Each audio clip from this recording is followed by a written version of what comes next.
the work.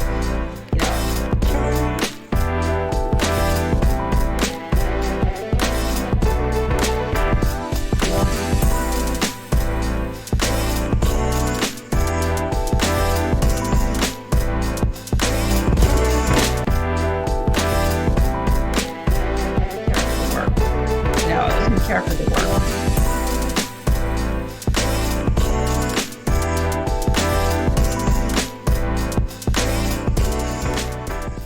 Hello, this is Linda Lysakowski, and I am so excited to introduce you to my podcast guest today, Joanne Oppelt. And Joanne and I have together co-authored 14 quick guide books. I'm sure she'll be telling you about some of the books that she's written, but I don't know how long I know Joanne, but I got to know her actually the first time I edited one, I think the first book she wrote. So Joanne, I wanted to talk to you a little bit about what got you into this crazy field of the nonprofit sector.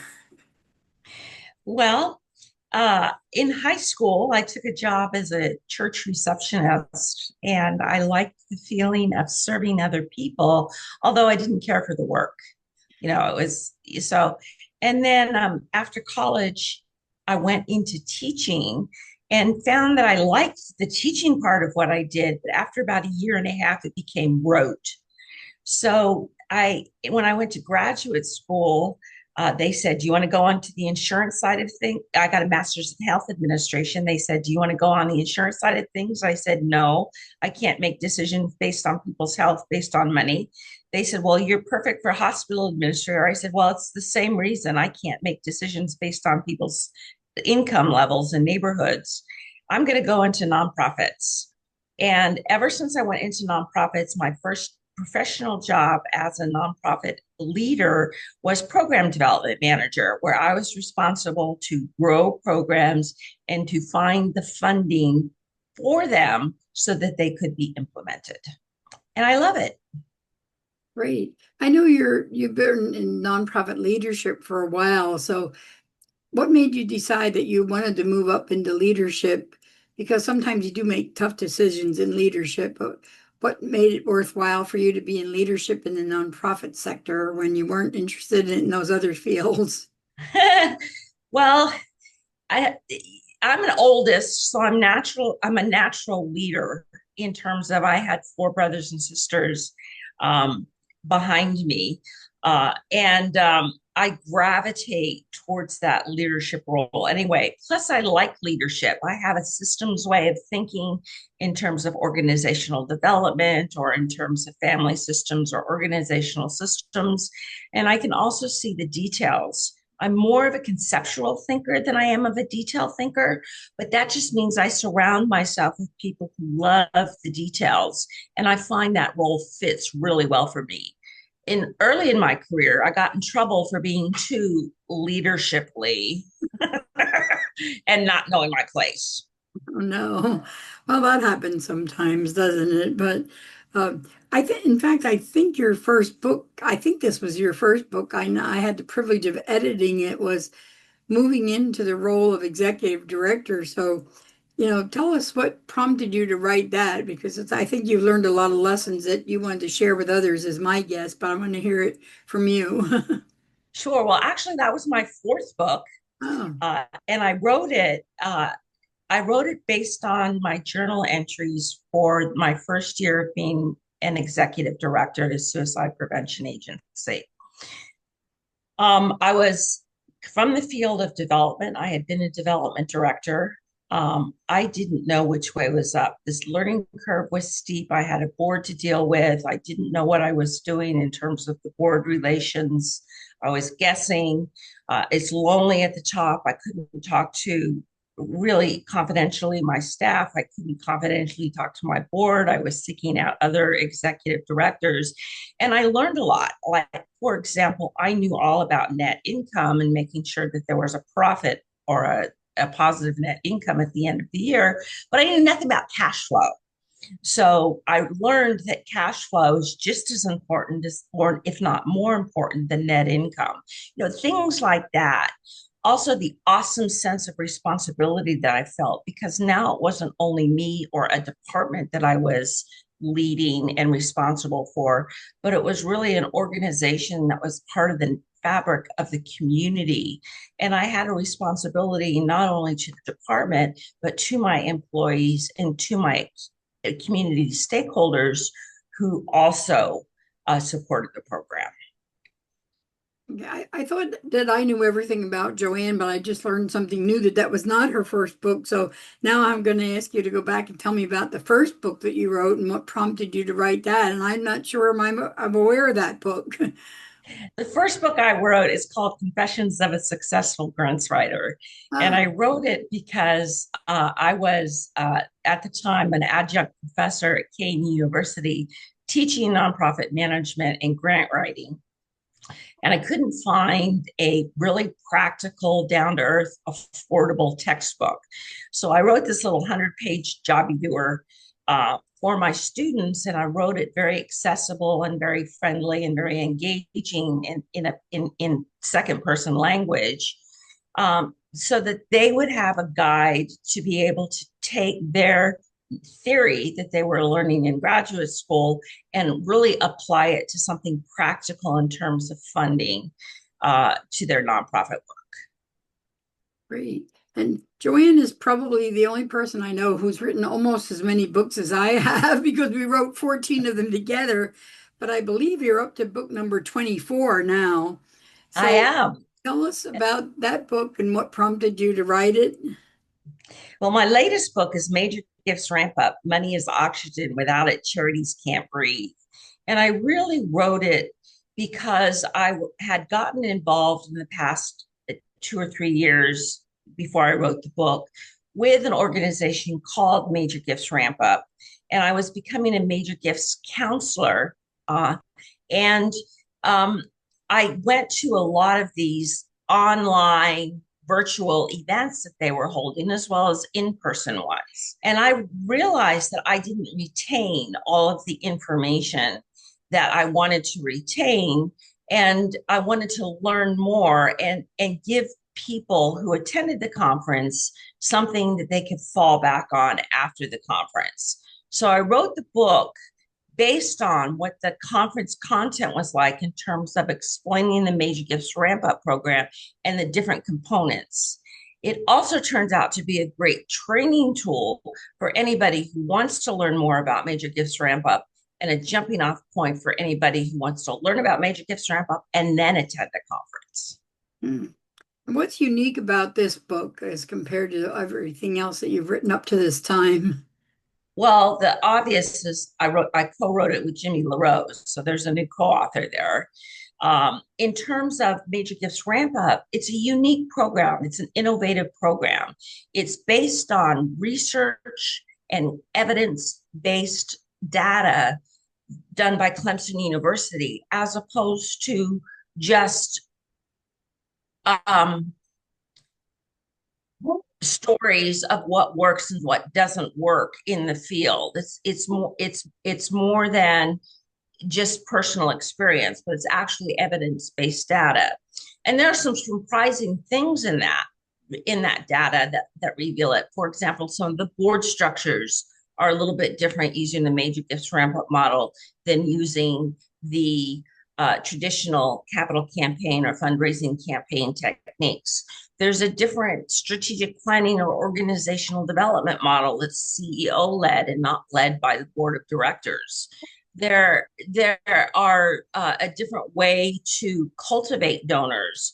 As the one-on-one cultivation principles are pretty much the same, but you have a non-fundraising awareness event and an ask event, which is unique in the field. And something that is unique to Major Gifts Ramp Up is the three-part ask, where you're dealing with three forms of funding, asking for it all at the same time rather than just one. Okay. I know the Major Gift Ramp Up has been very innovative, and I've been somewhat involved in it myself, but not as heavily as you are. And I know you've had several clients through Major Gift Ramp Up. Tell us about what makes this program so successful. Well, what makes the program successful is it's a tried and true method. The method's been around, model's been around for about 30, 35 years. And we've done over $1,300 campaigns so far. The return on investment is incredible. You don't do feasibility studies. Instead, you test case or support and you're doing one-on-one interviews with the people that you're cultivating. So that takes out 6 months worth of cost that you would normally have. And it also takes 6 months out of the timeline so that you're raising more money faster. Even if you raise the same amount, it's higher net income because you don't have the costs, those extra costs. In terms of um, in terms of the quality assurance of the program or the integrity of the program, again, it is based on research that was done by Clemson University, and it's also put in a team environment through the Major Gifts Ramp Up team. And so, as a counselor, I have access to both the team and I function as an independent contractor. So, I feel like I have the best of both worlds. I have the independence that I want as an independent contractor, but I also have the team environment to which to whom I can go with questions and comments, and who can also present themselves to the client. So there's a three-person team rather than one. It only works though if you do what you tell us to do. If you do what we tell you to do. I've had clients not do what I've told them to do. They've raised money, more money than they've ever raised before, but not a lot because they did not follow instructions. I think that's very common now. You can I've always been amazed that people will pay a consultant and then not do what the consultant tells them to do, but they keep paying, and I'm like, what's wrong? Why aren't you listening to this consultant? That's what you're paying them good money for. Yeah. And it doesn't change until they get to some sort of pain point that's just too painful for them. And they say, oh, maybe Right. we should listen. Maybe, yeah, maybe it's time we listen to this person we're paying money to every month. But for those of the audience that really are into research, can you tell me a little bit more about? I know you mentioned several times that this major gift ramp up is research based. And a lot of times I think people just look at, well, this worked and for some organization, so it's going to work for me. But if you can tell us a little bit about the research that was involved, I think that's kind of fascinating that this wasn't just something that came up out of Jimmy's head and he said, oh, I think we're going to try this, that he really Right. researched the field before he started. Yes. Well, the premise of the research is what works in fundraising, what doesn't work in fundraising, what needs to stay and what needs to go, and what needs to be capitalized on. So he engaged Dr. Kathleen Robinson of Clemson University. They did a 5-year longitudinal study of 497 or 487 CEOs who had gotten organizational capacity building grants specifically to grow their agencies in terms of organizational and financial capacity. Then they had a survey question they administered every year, and they compared the successful ones, which is about 15% of them, who had been successful in increasing their organizational capacity, and the ones that had not been successful. They had just got the funding, done the activities, but there was really no change. So they were really looking at what does increasing organizational capacity mean? How do you do it? And how can we standardize this so everybody could do it? What they found was that organizational capacity, first of all, is spearheaded by the strong CEO, not the board. And there's different board structures that empower the board to help the CEO and support the CEO, that were new and innovative at the time in the field, still are.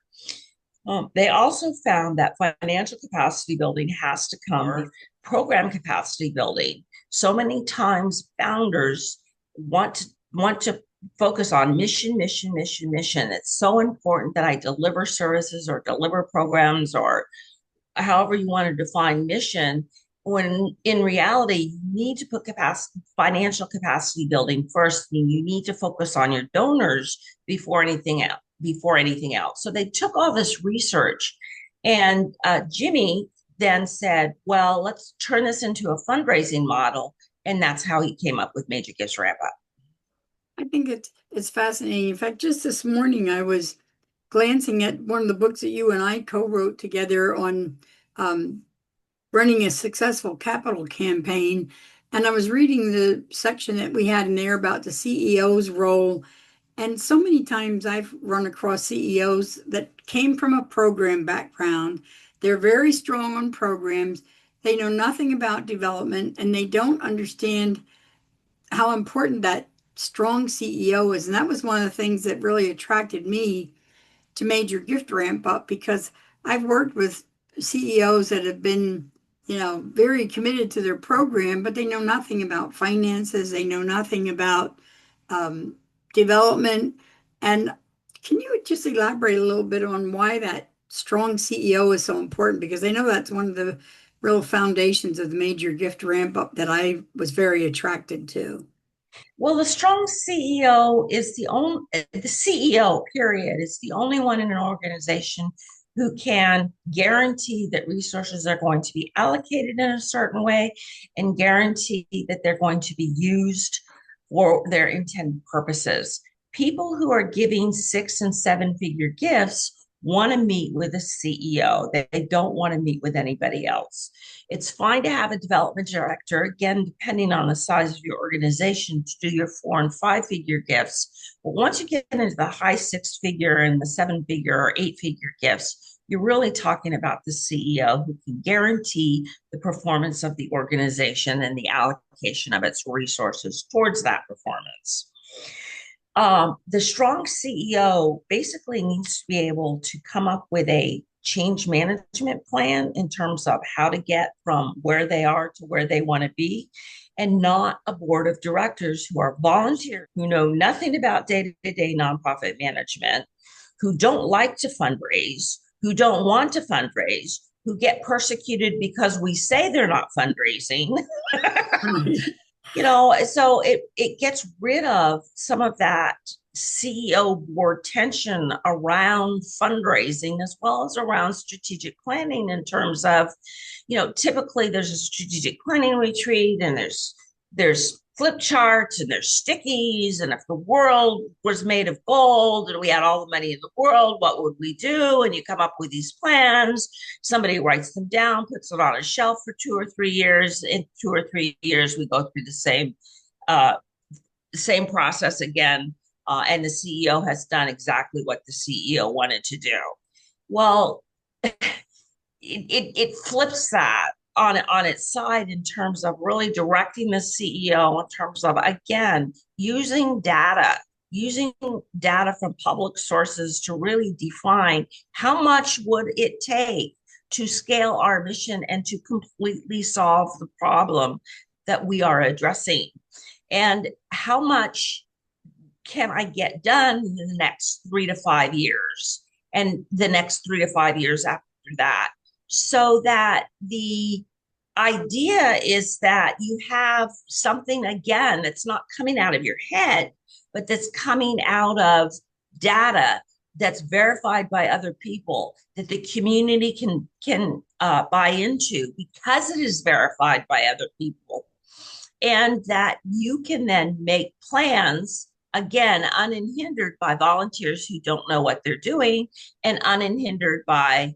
uh, any board staff conflict that takes place, board CEO conflict that takes place. Mhm. One thing that I've always found in my fundraising is that many donors also will respond only to a CEO. In Yes. fact, just I tell you a quick story about the community I used to live in. There was a billionaire, and he came to make a presentation to the Association of Fundraising Professionals.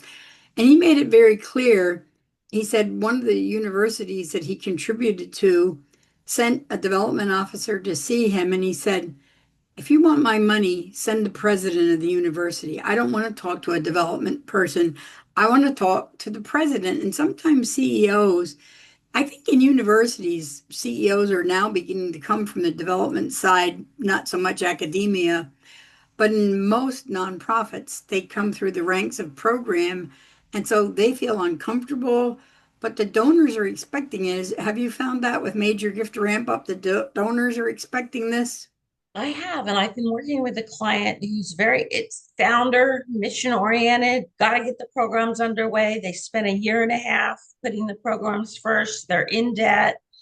They have the semblance of a program, but they have no way to fund it and implement it because they have no money because they're in debt. Well, what they did was they got to that pain point, realized that they were throwing good money after bad, and said, we need to hire a strong CEO. And what the founder did was become essentially the chief operating officer, the chief program officer, and then the CEO and the program officer, the COO, go out on visits together for somebody who wants those seven-figure gifts that they're looking for. And that has worked quite well. Yeah, the other thing that you said that really resonated with me is, and I understand where an organization is really focused on their mission. And I've always described it as your mission is like the lifeblood of your organization, but that blood isn't going to do any good if there isn't oxygen in your system to pump it through your system. Yeah. So I think this Major Gift Ramp Up, looking at money is not an evil, dirty thing. Money is the oxygen that pumps your blood, pumps the mission. Mm-hmm. So do you want to maybe elaborate on that a little bit? Well, money is oxygen. If you can't breathe, you're going to die. You need mission, but the purpose of raising the money is to scale your mission, to be successful at solving the problem you want to say that you want to solve. Now, if you want to stay in business to service a problem, that's one thing. But I thought we were in the nonprofit field to solve problems and to really make a dent in some of the world's toughest problems. To do that, again, we need a way to rely on what works and what we know works. And Major Gifts Ramp Up, number one, is based on entrepreneurial principles that work in the business world, that we know work in the business world, that are adapted to the nonprofit world. And also the hospital foundations and or healthcare institutions and the educational institutions who are in perpetual campaign mode. This is really opening the curtain and looking behind the curtain and saying, you can do that too. This is how you can have the same success. There's a reason why Harvard has $1 billion in their endowment, and they still can raise money. Success breeds success. So why not start where you know you're going to have some success, follow that model, and then replicate it again and again?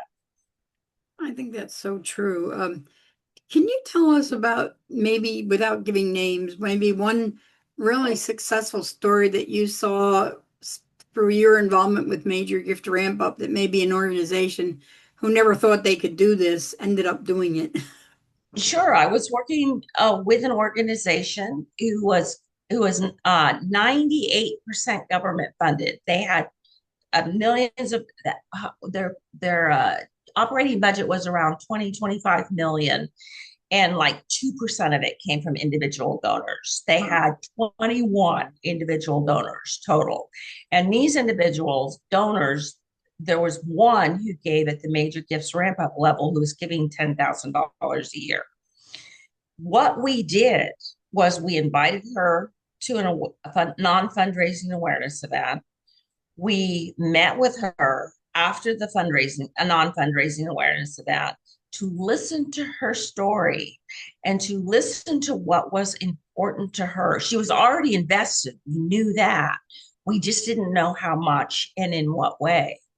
And so I sat there for an hour listening to her, found out her story, and was able to make a $2 million ask because I had listened to her. I had listened to what she was willing to give. I had listened to the financial capacity that she had. And I was right in her right in her alley in terms of what she wanted to fund and what would be meaningful for her. you story listen your way to the gift. You don't necessarily story tell. Yes, you have your 10 minutes or your 5 minutes of introduction, and you talk about mission and vision and you introduce, but basically, you sit there, you ask questions, you listen, and you meet the donor's needs. The donor's need to give is greater than your need to receive. That is really wise advice. And I think that's one of the things that I was so impressed with when I first attended a major gift ramp up session myself is lately in the last couple of years, there's been this explosion of storytelling workshops, storytelling webinars, storytelling books. And I thought, people don't want to hear your story. They want you to listen to their story and then see how it fits with what your needs are. So I think that's, to me, one of the most valuable things um, that they can learn through Major Gift Ramp Up. But is there anything else in your book that you would highlight as some of the major lessons that they can learn by reading your book? Well, I each chapter begins and ends with a case study, a real life Hmm. case study. I think the probably the most pervasive theme in these case studies is nonprofits raise money through grants, annual appeals, and special events. They may have a uh, a a annual program for funding, but it's generally only 1 year. It's generally low level donors, and they spend a lot of time in their peer to peer campaigns, and they spend a lot of time in their letter writing campaigns, and they spend a lot of time on their special events. And when you look at the ROI, the return on investment, you're not using your time well.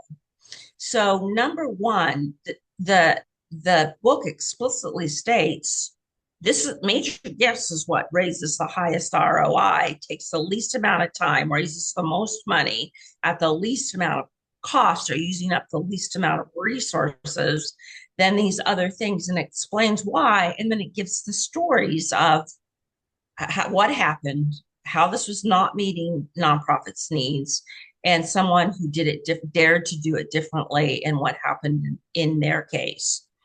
We also that's pervasive throughout the book. We also talk about donor centric fundraising. Usually, a nonprofit is looking at either institutional fundraising, that's where the storytelling comes from. Look at us, look what we're doing, look how good, look what good stewards we are with your money. Look at how we compare to others in the field or others in our community.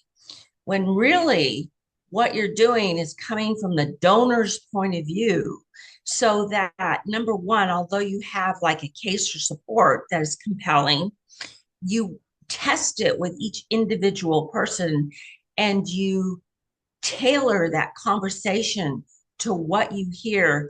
And as you're developing a cultivation approach with them, we call them individual plans of care, it's tailored to each individual donor and what their needs and preferences are, so that it's not a one size fits all moves management type of thing, but it is actually, you are moving them up the ladder, but you are doing it in a way that honors them, that's not institutional. The other fundraising, common fundraising, is techniques. That's the walkathons and the bowl-a-thons and the mud runs and the galas. If only we get this process down right, then we will raise lots of money. And I have news for you folks, those processes don't work anymore, because that is based on the Clemson University study. That's really good. I used to live in Las Vegas, which is event city. I mean, you can go to an event in Las Vegas every night of the week, sometimes three or four. And I don't think people realize that there's such a donor fatigue as well as a Mm. staff burnout from running these constant events, which may be net, if you're lucky, 50% of what you take in is net profit.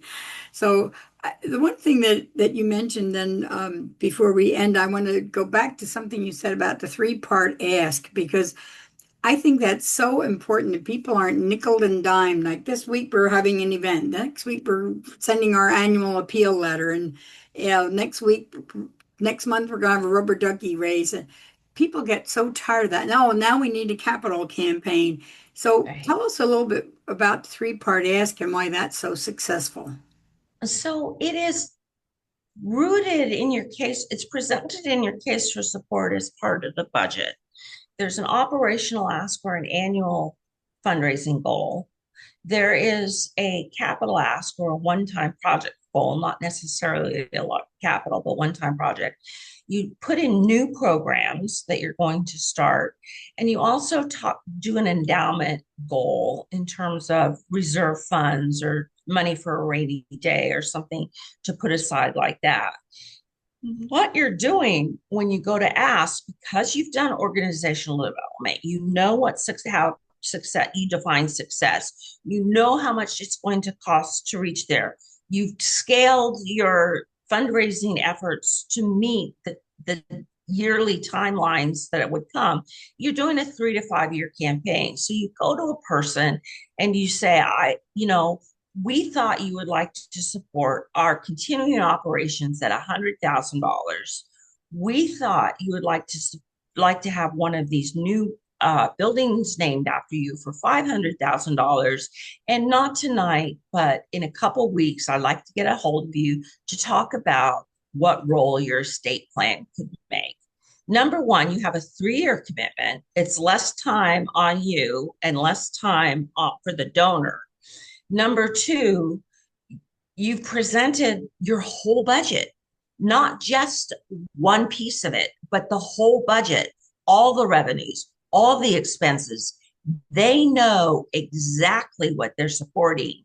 And what that does is, it's very common in business. It's your 30,000 foot investment perspectives. It tells people exactly what you're going to do, exactly where it fits in, and exactly how much you need. And you're not, again, doing it because you think this is a round number or because they can give X amount, but it's based in what do you need to meet this community issue that this donor happens to be interested in. Thanks, Joanne. This has been really fascinating. We could probably talk for hours and hours about this, but I think there's so much to learn first of all through your book, and we're going to give everybody a link to purchase the book to learn more about Major Gift Ramp Up program, and hopefully, if you're lucky, you'll get Joanne as your counselor with that program.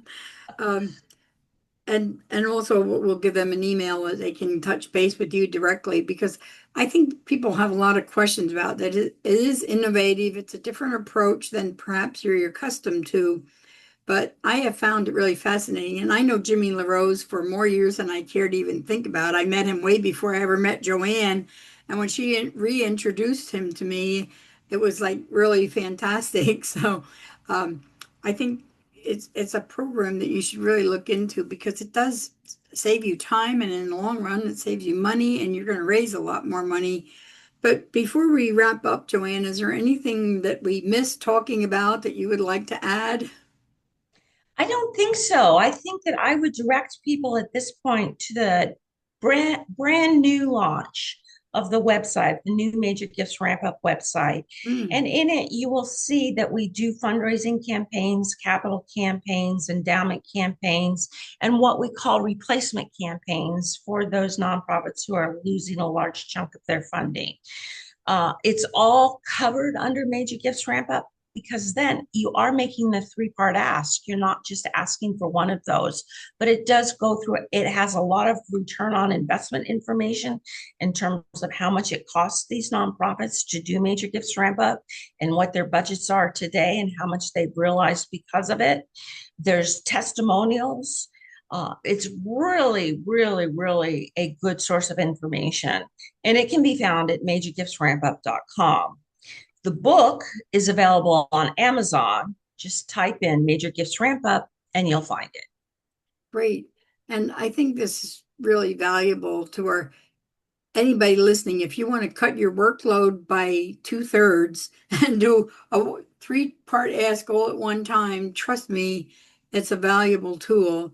And I want to thank Joanne, not just for being my guest today, but for being my friend, my co-author, my confidant, and I don't know, just about everything else. We talk almost daily, it seems, when she's not Yes. traipsing all over the country with her clients. But I want to thank you, Joanne, for being my guest today. And don't forget to look for the book, look up the Major Gift Ramp Up, and get in touch with Joanne if you have any questions at all about anything that we've been talking about. So, Joanne, I again want to thank you for everything you've enlightened us with today. Thank you for having me. I've enjoyed it. Thanks.